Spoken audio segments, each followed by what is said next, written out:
Oh, mercy! You are listening to the SurgeCast on whatever podcasting network you download this stuff on. A part of the Hockey Podcast Network. Canes fans, you're listening to SurgeCast, the second best podcast out there. Follow us on TikTok, X, Instagram, Facebook, and YouTube. Now, let's get into the episode. Welcome in, everyone, to another episode of the SurgeCast with the trade deadline looming. The Canes have been quiet, but we're here to fill that noise void going on as our pockets are as empty as the Canes acquisitions are. But that hasn't stopped Tom Dundon, so we'll talk about that acquisition that took place.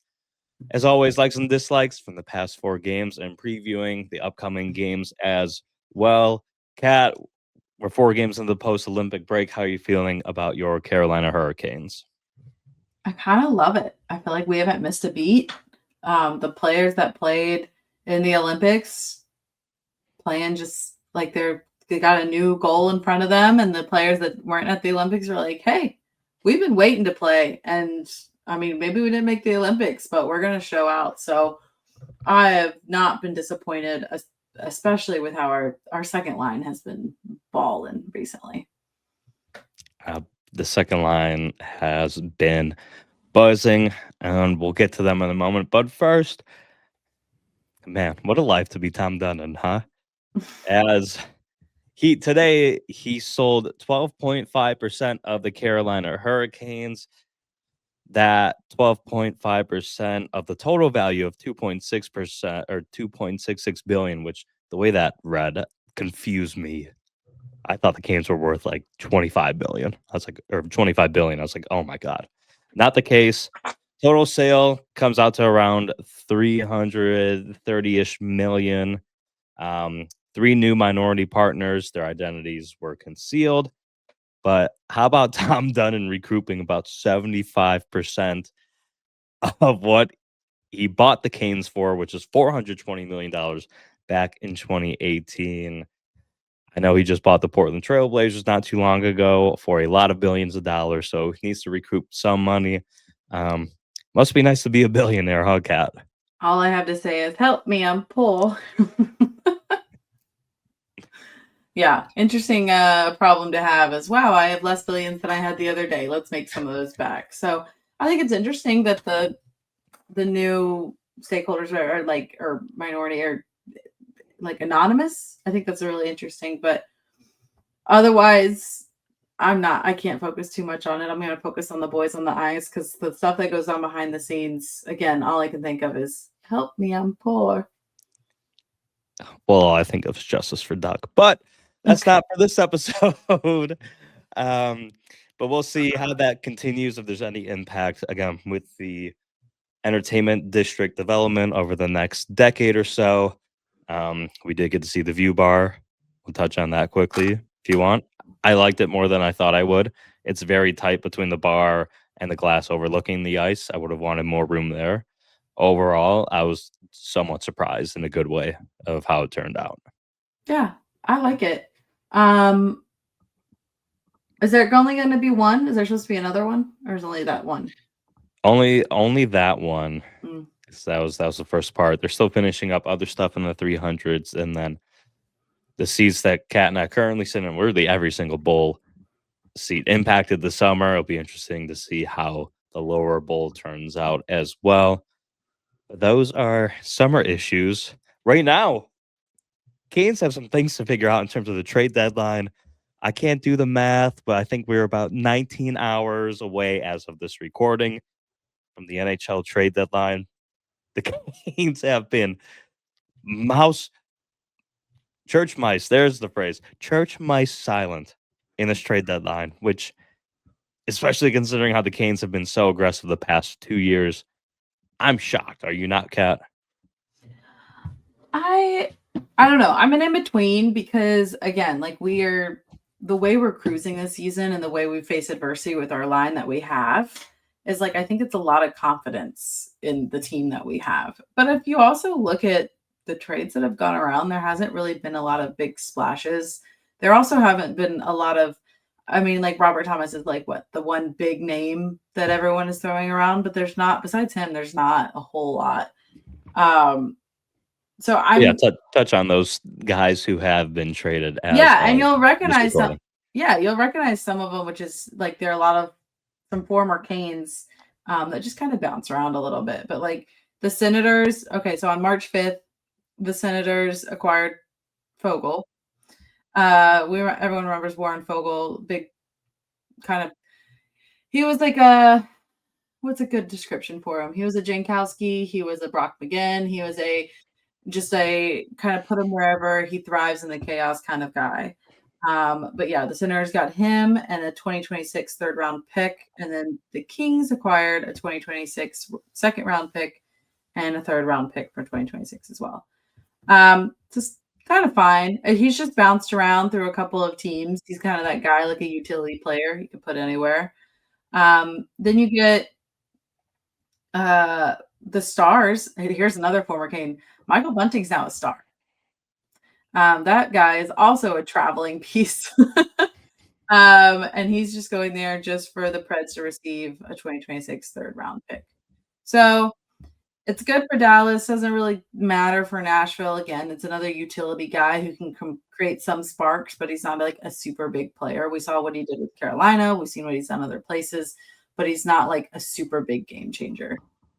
The most RIP to that pipe dream of getting a little nastiness on the fourth line, but I guess that's what Will Carrier is for. I told you we don't typically those guys, once we let them go, we don't reacquire them. So I didn't really have that thought. But recently the Avalanche have acquired Nick. Shoot, I'm always bad at this because there's Wah and there's Roy. I'm pretty sure this one's Roy. I'm gonna get hammered if I say this last name wrong, but whatever. They acquired him from the Maple Leafs. The Maple Leafs are actually they're more of a seller right now because they're struggling this season. And the Leafs require some 2027 first round pick and a 2026 fifth round pick. And then another fun move, the Oilers have acquired a couple of players from Chicago. And they got Jason Dickinson, Colton Dach, and then the Blackhawks got Mangiapane and a 2027 first round pick, top 12 protected. And then finally, the last two. These aren't they might be like none of these are big trades. Like they're not like the trade that we had with the Avalanche. Like nothing is a big splash of a trade, which is kind of like what this trade deadline is kind of wrapping up to be in my mind. The Mammoth got Mackenzie Weevar. Flames receive a couple of guys, a D-man, a forward, and a pick back. And then you get the Stars acquiring Tyler Myers from the Canucks, who are also another big seller team for a couple of picks. But these are all like utility guys or guys that have just bounced around a little bit. There's no big names in the mix. So I think that kind of ties into why I don't think the Canes are anxious to do a lot just for a utility guy, because we kind of have those in flux. If you're going to make, obviously though, the Canes always like to go right up to the wire with their stuff.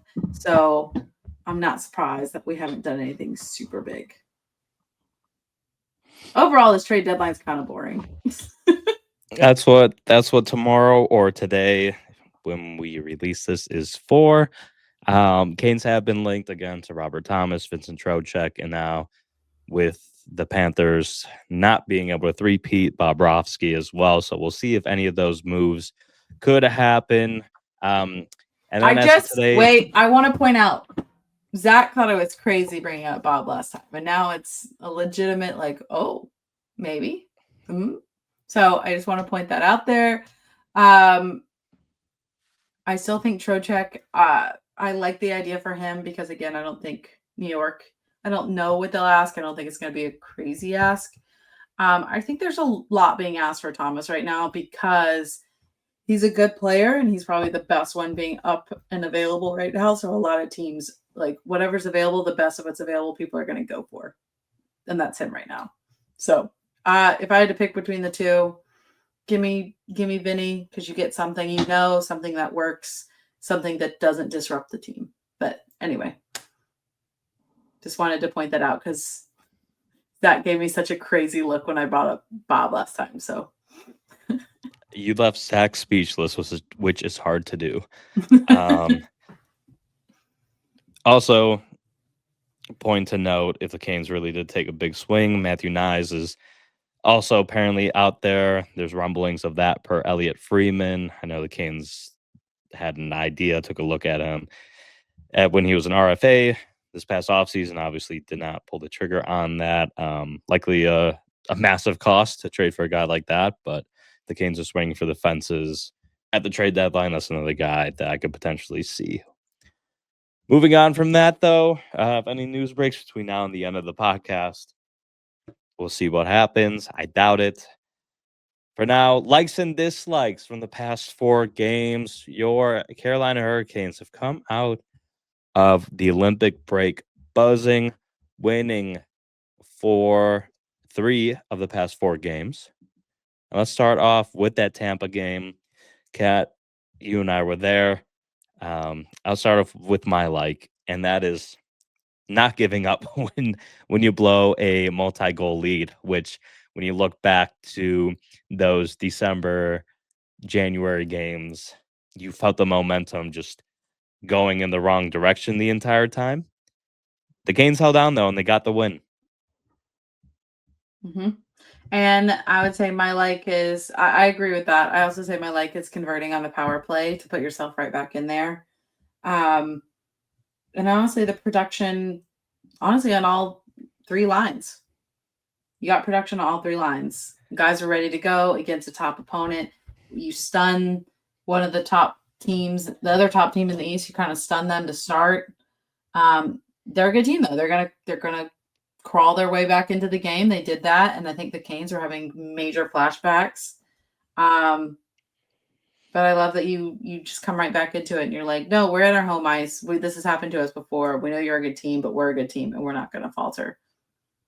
Which, speaking of the power play, 2 months ago, the Canes were the worst power play in the NHL. As of today, they're 10th. Jordan Staal.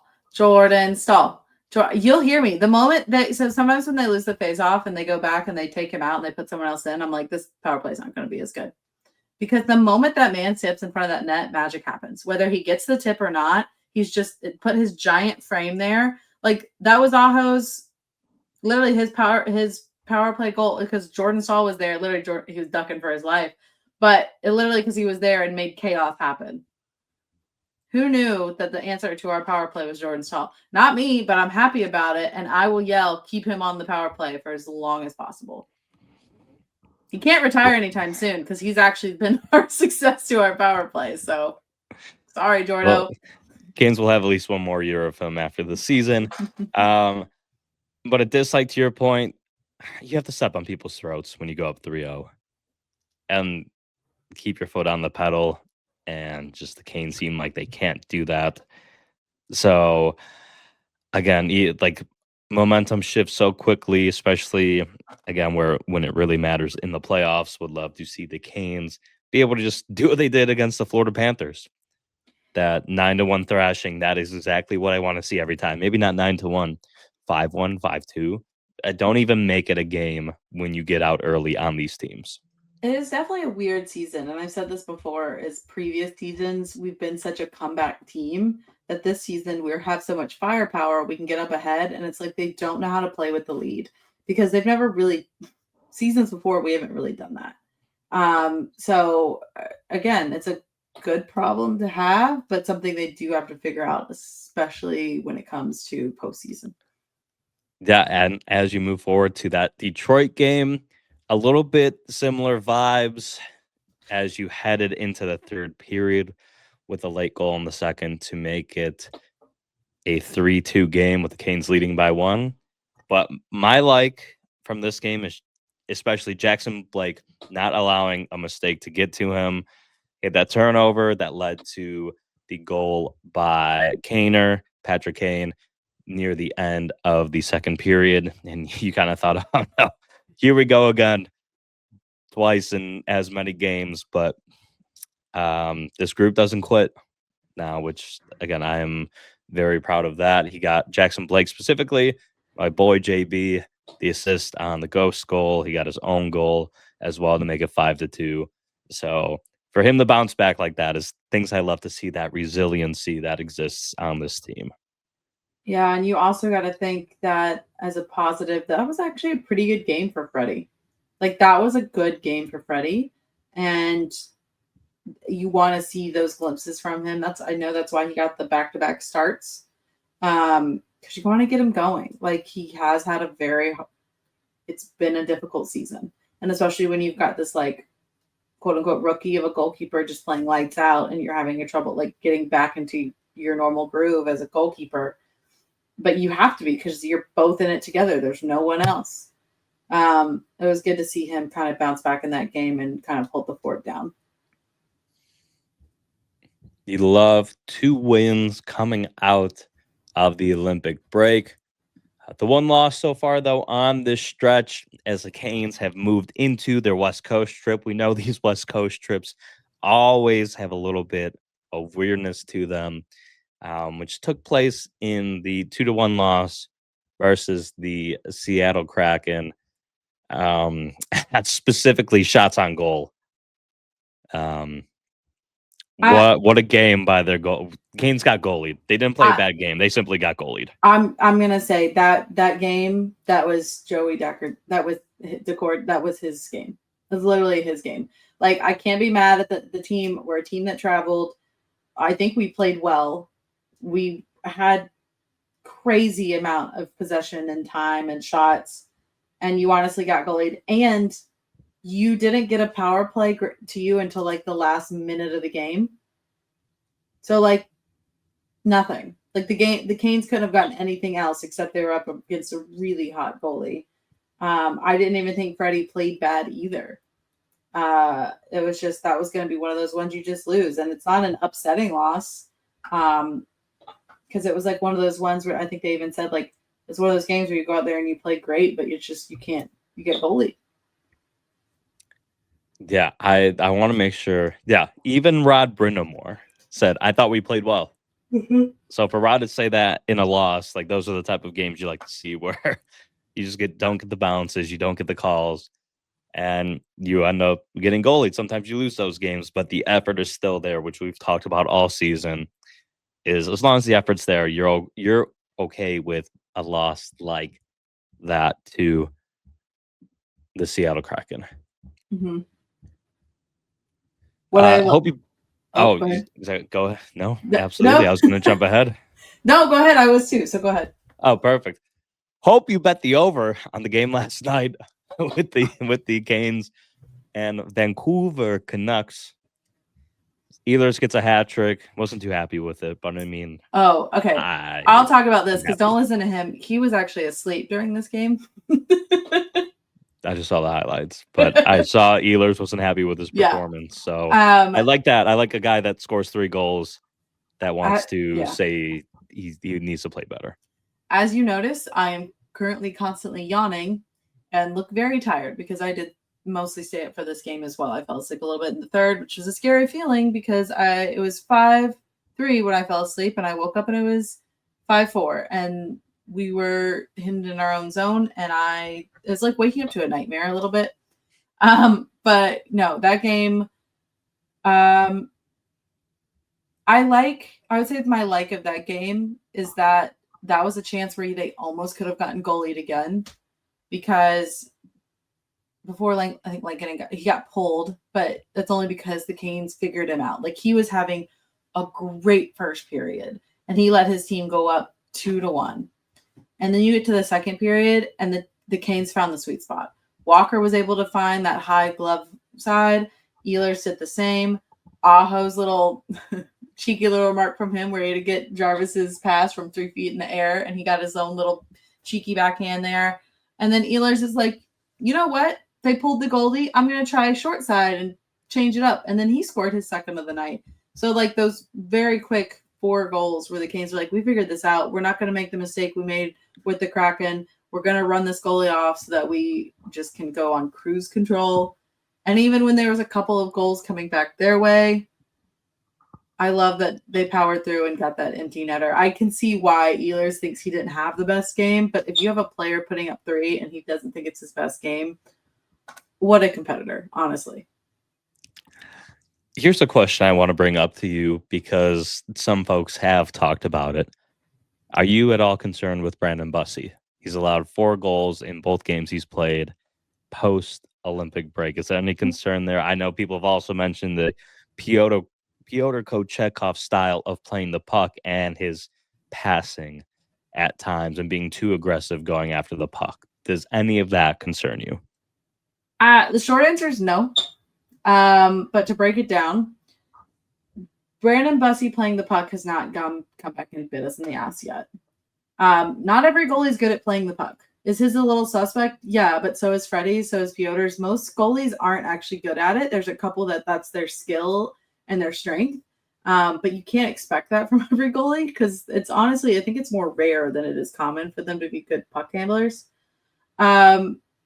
No, I mean, if we're going to compare goalies and their performance, you have an American award gold wet medal winning goalie in Hellebuck coming back from winning the Olympics, and his performance back here is not the same.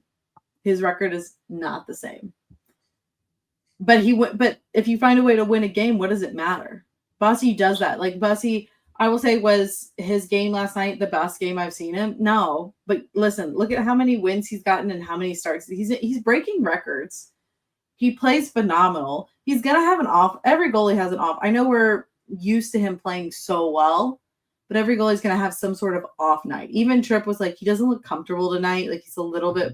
But then as he got going, he didn't see a lot of shots. He only saw 7 shots in the first period. And then the same in the set. Like, he wasn't seeing a lot of shots, and that can make goalies antsy. Like, you just don't get to settle in. And then towards the end, when he was seeing more shots, he was looking more and more comfortable. Those high-pressure situations, he thrives in them. Like, he almost sees it better in a bunch of traffic than he does straight on. So I wouldn't be concerned about it. I think we just have high expectations, and it's not fair to a player who has been exceeding them. And then when he comes back down to normal just a little bit, that everyone's worried all of a sudden. Like, guys, he's still getting the wins. Like, that's the sign of a good goalie, is even when they have a bad game or even when they let in a certain amount of goals, they find a way to still win it for the team. He was still putting down hard stops when we were up just 5-4, and he's like, okay, I got to get us to the end. Like, we got to get to the end of this. And he did. So I'm not worried. I think, again, it's very high expectations by us to expect this man to be perfect 100% of the time. When the number one goalie who won gold is not perfect 100% of the time. What are we doing? You need them at their best in the playoffs. So, again, like Mike said, everything is judged in the playoffs. So. High pressure situation, and Bussi thrives on that. I hope he does. That's why if you throw a little something at Bob. I wouldn't be mad with Bob. I think a Bob Bussi would be, it's crack cocaine right there. Yeah, I need that in my life. The more I've thought about it, just because of how Freddie's performed in the playoffs. I'd rather have Bob as my 2. Don't give me a 2C. Give me a Bob. Give me both. That'd be an insane masterclass. He could be cooking. But yeah, I mean, we're top of the East right now, right? We're above Tampa. Correct. What's crazy is everyone in the Pacific Division wouldn't even be in playoffs if they were over on our side. Disgusting. That's also correct. It's disgusting. So if you think about it, we're top of our division. I think the only team, like, we're tied with Dallas now. And so it's like us and Dallas. The only team above us is the Avalanche, who had that crazy start. And even then, I think we're closing the gap on them. Like, it was 10 points at one point. I think it's crept down a little bit. But, like, why are we so freaking out? I know we're freaking out because we've had good seasons and then playoffs comes. But, like, you just proved that the team that could give you a hard issue, which is Tampa Bay, you just showed that you really could come out and smack some ass if you wanted to. Playing devil's advocate here, I think Bassey not playing is still that question mark of can you do it? But we've played against Bassey and done well. I don't think Bassey, I think Bob is the new issue more than Bassey. I think Bassey's blinked a couple times more than he used to with us. Which, again, if you said at the start of the year, Canes are first in the East at the trade deadline, you would take that all day long. But I think especially with Canes the start we had, how many players we had out. Did you see on the recent game it said players out, like players injured or players sitting out? And I said, oh my gosh, it's like one name. That's crazy. It used to be the whole roster. But I think that's the point of, since the Canes are in the position they're in, with the season they've had, with Florida not being in it, I think there's that push to go all in because this is the year to do it. They say that. So that is that's a thought, that a sentiment that a lot of people have. And I think if you have your opportunity, if you have your window, I always compare things to the NFL. Like the Lions said, oh, we may not ever end up back here. And I don't know if they're going to end up back there. Like, you take advantage of the moments and opportunities that you have. Again, no superstars available, but to add to your team and try to push above and beyond while you have the cap space, while you have the future picks, while you have your prospects. Like, I don't know if it gets any better than it will this season for you to go ahead and win a cup. Yeah. Or at least get to the Stanley Cup Finals based on the volatility of the East. Yeah. Agreed. I understand all of that. I agree with all of that sentiment. I have a lot of faith in this team this season. Again, I feel like this was a very trying season for them. Not because anyone was playing bad, not because of their opponents, but just because of their own adversity with injuries and changes in lineups and new guys. I do need to clarify this because it is always a topic, but I know everyone's like, hey, we're going to win now. We need to get a 2C now. That's what we need. We're not sure how Nikishin's going to do, so he's great trade bait. Listen, you can think that all you want. I'm not going to think that he's a big trade bait right now. If there have been so many over the past, like last trade deadline, you're like, when he wasn't even over in America, his name was sprinkled in of teams asking for him for big players, of players we were interested in. And we said no, because he was non-negotiable. I don't have the mindset that if you bring him over, you have seen what he can do. Does he have some growing pains? Yeah. It's his first full season. He's still learning the language. He's still learning the lineup, a lineup that had most of its defense out most of the year. And he's still learning his role. Like, he was quarterback of the power play a little bit, then he wasn't. Then he was one of the main core guys because everyone was injured. When to throw hits, when it's a penalty, when it's not, like all of that, just learning more of where to go. Because again, our defense is the literally identity of our team. So to throw a new guy into that is always, oof. Now that we have seen the physicality he can do, the shot he has, his IQ when it comes to when he's comfortable and he's like, oh yeah, I know exactly what to do. Once you see such an upside to that, why would you now want to trade him for less? There were bigger names before asking for him before he was even over in America. And now he's in America and you have players that you're like, yeah, we could benefit from them, but they're like the best of the best of what's right now. But they're not, compared to others, they're still not the best quality. Why would you trade that? Why would you, I understand the buying all in, but I don't see why that's your bargaining chip all of a sudden. That's, in my opinion, that's a little crazy. I think that's a weird use of a bargaining. Like, if you would have done it, do it before he came to America and before you saw such an upside to him. But that's just my opinion. I think we have other pieces that would go before Nikishin, but that's my 2 cents on that. Yeah, I think Nikishin's name is floating around because people are going to ask on the back end. I'm sure Tulski is more than likely quick to say no, but He's But actually what's- probably what's- he's probably actually like, what are you gonna give me for him? And then he hears it and he's like, what's the SpongeBob one? Nah, I don't really feel like it. Yeah. Like, let me dangle it. Nah. Exactly. I'd imagine his name is being floated around by other teams, but certainly not by the Canes themselves. Names that were floated around: Connor McDavid, for Trip Tracy and Stormy. A trade that actually everyone would sign off on. I'm so sorry to Trip and Stormy, but I'd take he McDavid in got a traded heartbeat. mid-game. Trip, sorry. Well, you talked about Nikishin. I'd throw Nikishin in there for McDavid, but Trip and Stormy, done deal. Anywho, that's not the point. The point is Canes play at Edmonton as we get into our predictions. Potential, who knows? Stanley Cup if McDavid works his magic again. But for the predictions, I'd say the Canes lose this in regulation. I think the Canes do pull off a trade tomorrow. To what extent, I don't know, but I think it's enough to have the roster a tad bit wonky and thrown off going into that game at Edmonton. So I have the Canes losing this one. I have them winning for the sole fact that we have Jacob Slavin back in the mix, and I think he scares McDavid just as much as Ketchup does.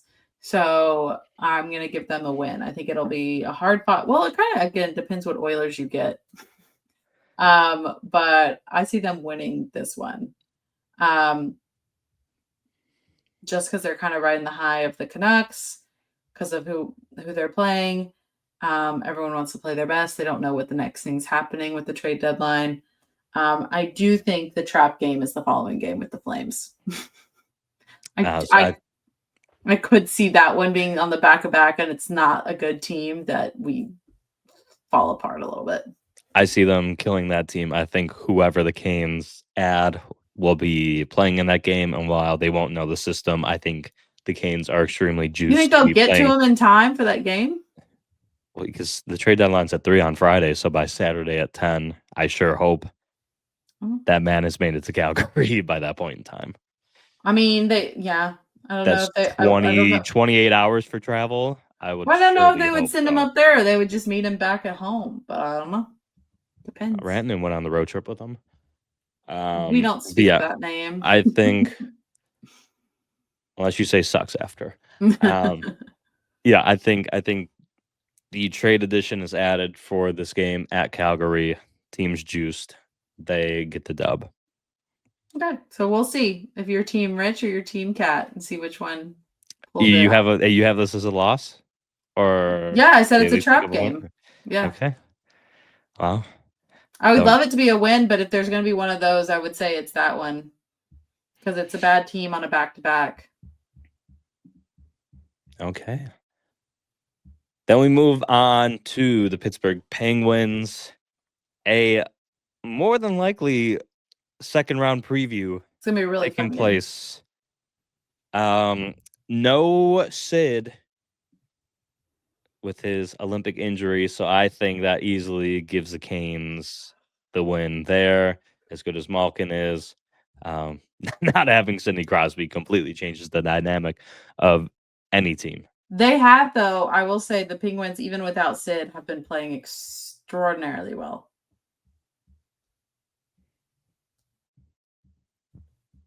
Like, they've been pulling off some stuff. They have. I'm a Sidney Crosby truther, though. No, So I love if that. he's I think Gudas is enemy number one for taking him out like this. Like, I think all of the Penguins, if they play the Ducks again, should fight Gudas. But I think they've been playing really well despite not having him. So what's your prediction? Give me a win. Give me a win. You're back home. It's against a good team, but you got that home crowd energy behind you. Kind of like when you played Tampa. Also, we're playing Stuart. I mean, it might be Stuart Skinner in net, so. So to recap, we both have the Canes going 2-2 on that 4-game West Coast trip with the win versus the Penguins. And then that really leads you into that final stretch of the season. So we will see what takes place. Will the Canes hang on to first or not? I think either way, you end up playing Boston or Montreal regardless.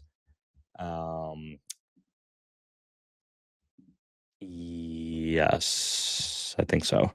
Let me double check because the wild card is I insane. think right now we'd play Boston. Yes. Montreal is 2 points behind the Red Wings, but they've played 2 less games, as have the Bruins. So Detroit could fall. I don't see Buffalo doing it with the way they've been playing, which will be Buffalo in a playoff atmosphere. That'll be fun to watch. Mm-hmm. So we'll see. A lot to happen for the rest of the season. A lot to happen at the trade deadline. So we'll find out if the Canes are in fact buyers or if they'll roll with the team that they have. Either way, Rod Brind'Amour said he's down. They could improve, but if they stick with the team that they have, they believe in this team. And we're going to believe in them as well, regardless of who's on this Canes roster. 100%. But that's all. So a short episode. If anything goes down tomorrow, we'll make sure to have an emergency pod sometime in the afternoon, especially if it is a massive trade that comes out of left field. That's what name we won't say kind of was. So we'll see if that happens. But for now, that's all for this episode. And we'll see you guys next time here on the SurgeCast. See you later.